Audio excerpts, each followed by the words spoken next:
ವಿಷಯದಾಗ ನೋಡ್ರಿ, ಯಡಿಯೂರಪ್ಪಣ್ಣನ ಕಾಲನ್ನ ಹಿಡಿದು ಅದನ್ನ ಏರ್ಪೋರ್ಟ್ ಮಾಡ್ಬೇಕು ಅಂದವ್ರು ನಾವು, ಫೌಂಡೇಶನ್ ಹಾಕಿದವ್ರು ನಾವು, ಜಾಗ ಕೊಡಿಸಿದವ್ರು ನಾವು, ಎಲ್ಲಾನು ನಾವು ಕೊಡಿಸಿದೆವು.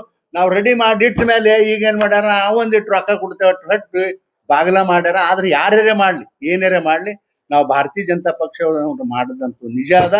ಆದ್ರೆ ಅದು ನಾವೇ ಅದನ್ನ ಉದ್ಘಾಟನೆ ಮಾಡ್ತೇವೆ.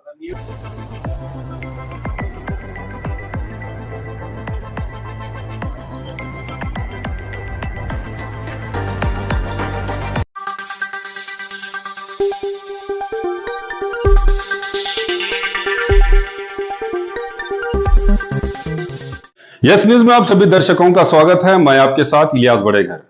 आइए देखते हैं आज की खबर क्या कहती है। ಶಬ್ದದಾಗ ಹೇಳ್ಬೇಕಿದನ್ನ ಯಾವ ಶಬ್ದದಾಗ ಹೇಳ್ಬೇಕು? ನಾನು ಹಿಂದೆ ಮಂತ್ರಿ ಆಗಿದ್ದ, ಕೇಂದ್ರ ಸರ್ಕಾರದಿಂದ ಕುಡಿಯೋ ನೀರು ಕುಡಿಯಲಿ ಶುದ್ಧ ನೀರು ಕುಡಬೇಕು ಅನ್ನೋದ ಯೋಗ್ಯತೆ ಇರಲಿಲ್ಲ ಇವರಿಗೆ. ಹಣ ಬಿಡುಗಡೆ ಮಾಡಿದ್ರು ಕೂಡ ಇವತ್ತು ಯುಟಿಲೈಸೇಷನ್ ಸರ್ಟಿಫಿಕೇಟ್ ಕಳಿಸ್ತಾ ಇಲ್ಲ ನಾಲಾಯಕರು. ಹ್ಯಾಂಗ್ ಮಾಡೋದು? ನೀವು ಎಷ್ಟು ಖರ್ಚು ಮಾಡಿದೆಪ್ಪ ಅಂತ ಕೇಳೋದು ಬೇಡ. ತಮ್ಮ ದುಡ್ಡನ್ನೆಲ್ಲನ ಏನೋ ಸತ್ಯಾನಾಶ ಮಾಡ್ತಾರ, ನಮ್ಮ ದುಡ್ಡನ್ನ ಮುಕ್ಳಿ ಬಡ್ಡಾಗಿ ಇಟ್ಕೊಂಡು ಕುಂದಿರ್ತಾರ. ಅದಕ್ಕೆ ನೋಡ್ರಿ, ಇವತ್ತೇನು ನಮ್ಮ ಮಹೇಶ್ ಅಣ್ಣ ಅವ್ರು ಹೇಳಿದಾರ, ಮಹೇಂದ್ರ ಅಣ್ಣ ಅವರು 100% ಸತ್ಯ ಇದೆ. ಇದು ಸರ್ಕಾರನ ನೀವೇ ದಯವಿಟ್ಟು ನಿಮಗೆ ಕ್ಷಮೆ ಮಾಡ್ತೀನಿ ನಾನು, ನೀವೇ ಆತ್ಮಲೋಕನೆ ಮಾಡಿ ಹೇಳ್ರಿ ದಯವಿಟ್ಟು. ನಾನು 45 ವರ್ಷ ಸರ್ಕಾರಗಳನ್ನ ನೋಡಿದ್ರಿ, ವೀರೇಂದ್ರ ಪಾಟೀಲ್ ಕಾಲದಿಂದಲೂ ಇವತ್ತಿನವರೆಗೂ ನೋಡ್ತಾ ಇದ್ದೀನಪ್ಪ. ಇಂಥ ಸರ್ಕಾರ ಎಂದರೆ ಜನ್ಮದಾಗ ನಾವು ಕಂಡಿದ್ದೇವೆ ರೀ. ಇಂಥ ಹೊಲಸ ಸರ್ಕಾರನೇ ಯಾವತ್ತು ನೋಡ್ಲಿ. ಅಲ್ಲ ರೀ, ಮುಂಜಾನೆ ಹೇಳನ ಮುಸಲ್ರ ಹೆಸರು ಹೇಳ್ತೀರಿ, ಮಧ್ಯಾಹ್ನ ಆಗನ ದಲಿತರ ಹೆಸರು ಹೇಳ್ತೀರಿ, ಸಂಜೆ ಆಗನ ಬ್ಯಾಕ್ವರ್ಡ್ ಕ್ಲಾಸ್ ಹೆಸರು ಹೇಳ್ತೀರಿ. ಈ 3 ಸಮಾಜದಿಂದ ಸರ್ಕಾರ ಆಗ್ತದ? ಬೇರೆ ಸಮಾಜಗಳು ಯಾವ ಬೇಕಾಗೇ ಇಲ್ಲ ನಿಮ್ಗ? ತೋರಿಸ್ರಪ್ಪ, ನಿಮ್ದೇನು ತೋರಿಸ್ತೀರಿ? ನೋಡ್ರಿ, ಒಂದು ಬರ್ಕೋರಿ, ನಾ ಹೇಳ್ತೀನಿ, ಬಹಳ ಸ್ಪಷ್ಟವಾಗಿ ಹೇಳ್ತೀನಿ. ಮುಂದಿನ ದಿನಮಾನಗಳಲ್ಲಿ ಈ ದೇವರೇ ಇವ್ರನ್ನ ಕಾಪಾಡಬೇಕಾದ್ರೂ ಸಾಧ್ಯ ಇಲ್ಲ ಅನ್ನತಕ್ಕಂಥ ಮಾತು ಬಹಳ ಸ್ಪಷ್ಟವಾಗಿ ಹೇಳ್ಬೇಕಾಗ್ತದೆ. ಯಾಕಂದ್ರೆ ಇಷ್ಟೊಂದು ಅವಮಾನ, ಇಷ್ಟೊಂದು ಅತ್ಯಾಚಾರ ನೋಡ್ರಿ. ಹೆಣ್ಣು ಮಕ್ಕಳು ಬೆಂಗಳೂರಲ್ಲಿ ಅಡ್ಡಾಡೋ ಪರಿಸ್ಥಿತಿಯಲ್ಲಿ ಇಲ್ಲ ನೋಡ್ರಿ. ಇಂಥದ್ದು ಎಂದರೆ ನೋಡಿದೇವೇನ್ರಿ ನಾವು? ದಯವಿಟ್ಟು ಕೈ ಮುಗಿತೀನಿ, ನೀವೇ ಹೇಳ್ಬಿಡ್ಬೋದು. ಎಂದರೆ ನೋಡಿರಿ ನೀವು? ಇಷ್ಟು ಜನ 20 ವರ್ಷ 10 ವರ್ಷ ಪತ್ರಿಕೆಗಳು ಮಾಡಿದಿರಿ. ಯಾವ ಸರ್ಕಾರದ ಇದೆ ಇಂಥ ಅವಮಾನದ ಕೆಲಸ ನೋಡಿದಿರಿ ಹೇಳಿ?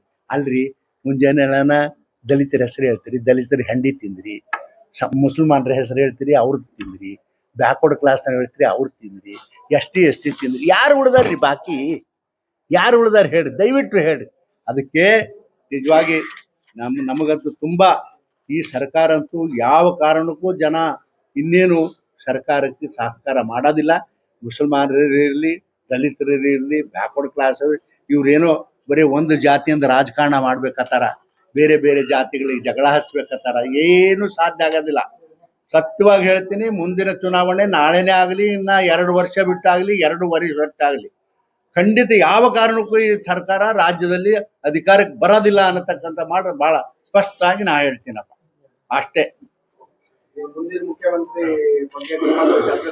ನೋಡ್ರಿ, ಮುಂದಿನ ಮುಖ್ಯಮಂತ್ರಿಗಳು ತೀರ್ಮಾನ ಮಾಡೋದು ಪಕ್ಷದ ನಾಯಕರುಗಳು, ಹಿರಿಯರು. ಅದು ನಾವು ನೀವು ಅಥವಾ ಮತ್ತೊಬ್ರು ಅಲ್ಲ. ಏನ್ ತೀರ್ಮಾನ ಮಾಡ್ತಾರ ಅವ್ರು ಆಗಿರ್ತಾರ ಅಷ್ಟೇ. ವಿಜೇಂದ್ರ ಅವರಾದ್ರೂ ಸಂತೋಷದ, ನೀವಾದ್ರೂ ಸಂತೋಷದ, ಮತ್ತೊಬ್ರಾದ್ರೂ ಸಂತೋಷದ, ನಮಗೇನು ಅಸಮಾಧಾನ ಏನಿಲ್ಲ. ನೋಡ್ರಿ, ನಾವು ದಲಿತರು 50 ವರ್ಷದಿಂದ ಈ ರಾಜಕಾರಣ ನಾವು ನೋಡಿದ್ದೀರಿ.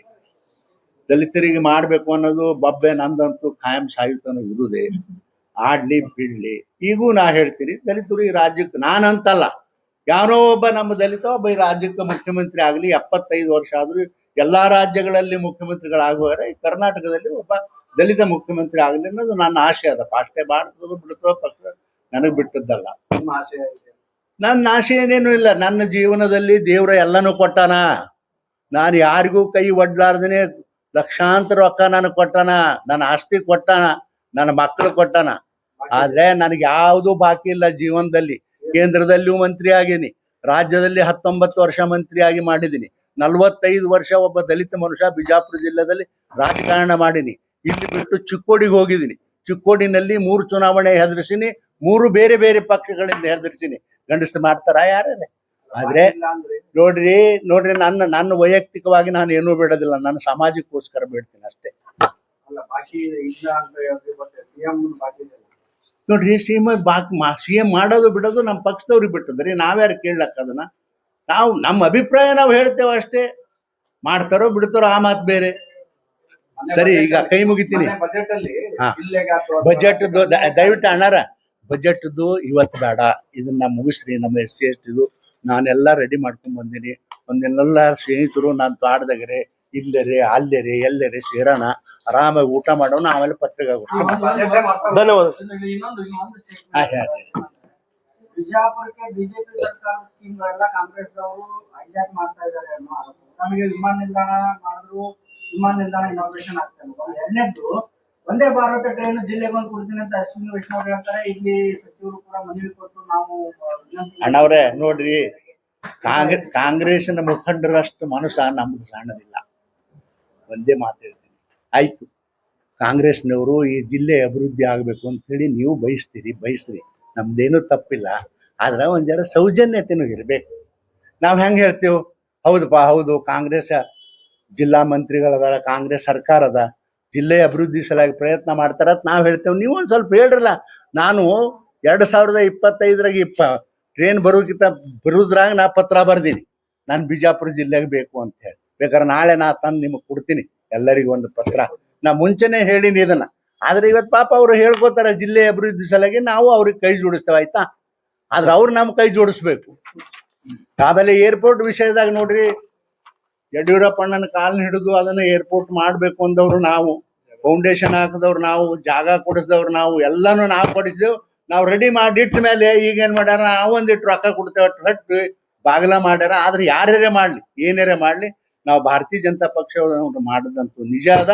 ಆದ್ರೆ ಅದು ನಾವೇ ಅದನ್ನ ಉದ್ಘಾಟನೆ ಮಾಡ್ತೇವೆ. ನೀವೇ ಎನ್ವೈರನ್ಮೆಂಟ್ ಕ್ಲಿಯರೆನ್ಸ್ ತಗೊಂಡಿದ್ರೆ ಸುಪ್ರೀಂ ಕೋರ್ಟ್ ಹೋಗ್ತಿದ್ದೀರಾ, ನೀವು ಮಾಡಿದ ನಾನ್ ನೋಡ್ರಿ, ನಾವು ತಪ್ಪು ಮಾಡಿದೆವು ಬಿಟ್ಟಿದ್ದೇವೆ, ನನಗೆ ನಾವೇನು ಅಷ್ಟು ಬಹಳ ಯೋಚನೆ ಮಾಡೋದಿಲ್ಲ. ನನಗೆ ಗೊತ್ತಿಲ್ಲ ಅದೇನದನ್ನು ಟೆಕ್ನಿಕಲ್ ಪಾಯಿಂಟ್ ನನಗೆ ಗೊತ್ತಿಲ್ಲ. ಆದ್ರೆ ಇಷ್ಟೇ, ಇದನ್ನ ಸಂಪೂರ್ಣ ಮಾಡಿದವ್ರು ನಾವು. ಚಲಾ जैसा कि आप सब जानते हैं कि आप सभी का प्यार हमारे साथ कायम है। इसी तरह से हमारे इस चैनल को प्यार करते रहिए और हमारी सारी खबरों को लाइक, शेयर और सब्सक्राइब करना ना भूलिए। हमारा यही मकसद है कि आपको हर खबर जो है, जैसा है वैसा ही आपको हम दिखाते रहेंगे, ना किसी का पक्ष लेंगे, ना किसी के विरोध में जाएंगे। हमारे कदम सच के साथ।